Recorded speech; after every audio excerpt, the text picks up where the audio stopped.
안녕하세요. 이번 시간에는 논리연산에 대해 알아보도록 하겠습니다. 논리연산자는 기본적으로 0과 1이 존재합니다. 우리는 이것을 true와 false라고 부르기도 합니다. 0은 false, 1은 true입니다. 그 이유는 0은 값이 없다고 하여 false라고 하고 1은 값이 있다고 하여 true라고 합니다. 하지만 우리는 0과 1로 기억하지 않고 0과 0이 아닌 값으로 기억하도록 하겠습니다. 왜냐하면 코드를 작성할 때 1이 아닌 어떠한 값을 넣어도 그 값이 0만 아니라면 true로 인식하기 때문에 그렇습니다. 다시 말하면 1이든 100이든 1000이든 0만 아니라면 모든 값을 true로 인식한다는 뜻입니다. 이렇게 논리연산은 맞거나 틀린 경우 또는 있거나 없는 경우를 확인하는 연산자입니다. 자, 그럼 학습 목표를 확인하도록 하겠습니다.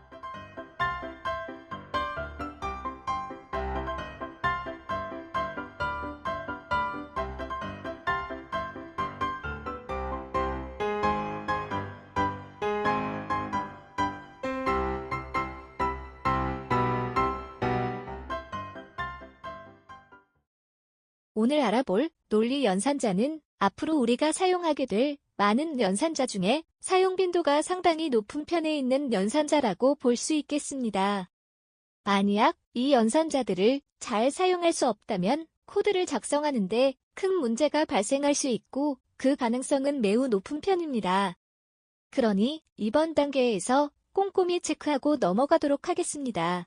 그리고 앞서 설명했듯이 0은 존재하지 않는 값으로 false를 반환하고 0이 아닌 값은 존재하는 값으로 true를 반환한다고 설명했습니다. 지금 이 시간부터는 0은 false라고 하고 0이 아닌 모든 값은 1로 보고 true라 하겠습니다. 그럼 먼저 간략한 명칭부터 알아보도록 하겠습니다.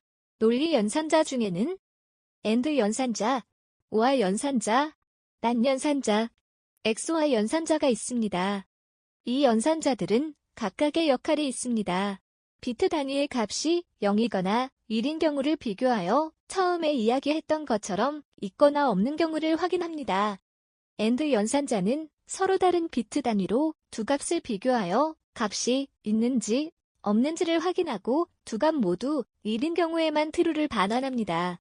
그리고 두 값 중에 하나의 값이라도 0인 경우에는 false를 반환합니다. 두 값 모두 0인 경우에도 마찬가지로 false를 반환합니다.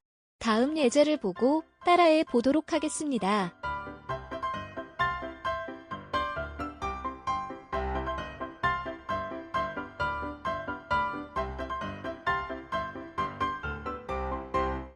다음 예제를 보면 조건 A는 두 값이 모두 존재하는 값이기 때문에 결과값으로 true를 반환하게 될 것입니다.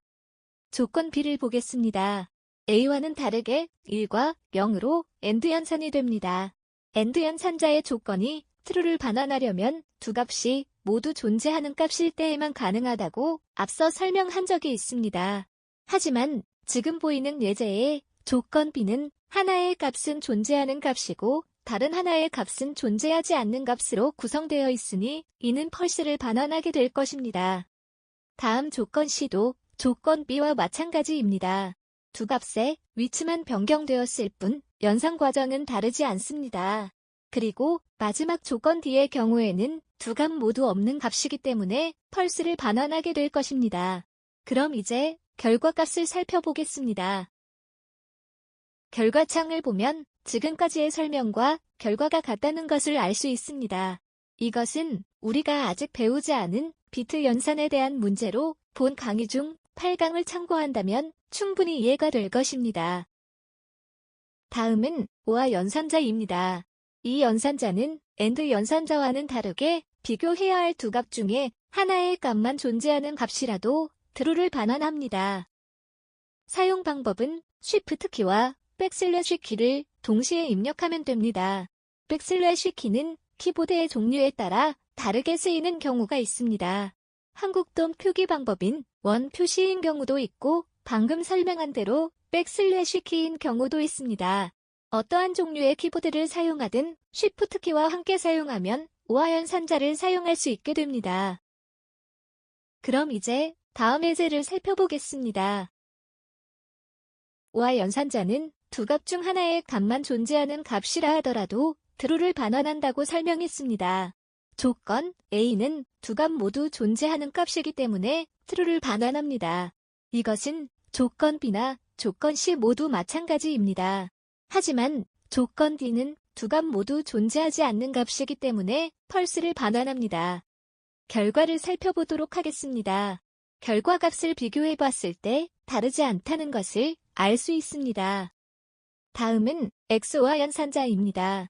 이 연산자는 비교해야 할 두 값 중에 서로가 다른 값을 지니고 있어야만 true를 반환합니다. 다음 예제를 살펴보도록 하겠습니다. 조건 A를 보면 두 값이 서로 같은 값이기 때문에 false를 반환합니다. 이것은 조건 D도 마찬가지입니다. 하지만 조건 B와 조건 C는 다릅니다.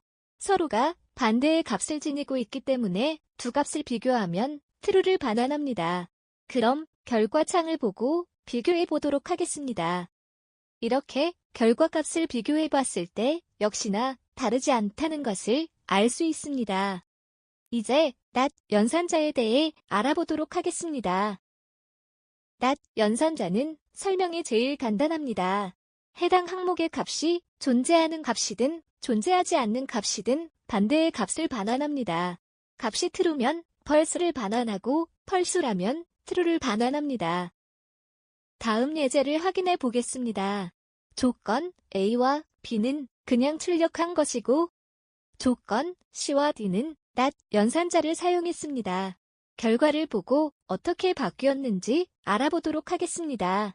다음과 같이 일반적으로 출력한 값은 정상적으로 나오지만 not 연산자를 사용한 값은 결과가 반대로 나온 것을 확인할 수 있습니다. 자, 이렇게 논리 연산자에 대해 알아봤습니다. 다음은 AND 연산자와 OR 연산자가 두 번씩 반복되어 사용된 경우를 알아보겠습니다. 오늘 배운 내용 중에 연산자가 두 번 반복되는 경우는 AND 연산자와 OR 연산자뿐입니다. 둘 중에 어떤 연산자를 사용하든 우리가 배웠던 내용과 크게 다르지 않습니다. 하지만 똑같은 것도 아니니 주의를 해야 합니다. 다음과 같이 두 가지 연산을 동시에 체크해야 할 때 사용합니다. 다만 AND 연산과 OR 연산이 조금 다른 것은 AND 연산은 다음 두 식이 동시에 true여야만 성립이 됩니다.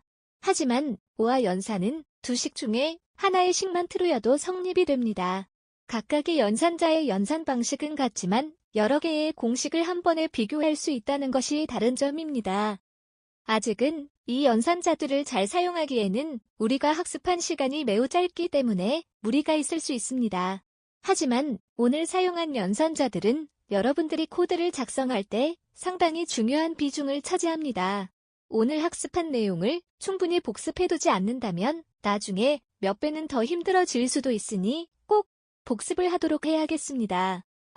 그럼 이제 오늘 학습한 내용을 정리해 보도록 하겠습니다.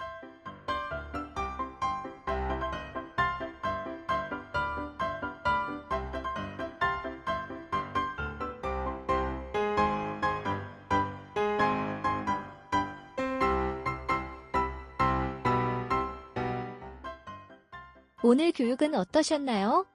지금처럼 끝까지 잘 따라하면 기초과정은 금방 적응하실 수 있을 거예요. 항상 이해하기 쉽게 설명할 수 있도록 노력하겠습니다. 교육에 만족하셨다면 구독과 좋아요를 꼭 눌러주세요.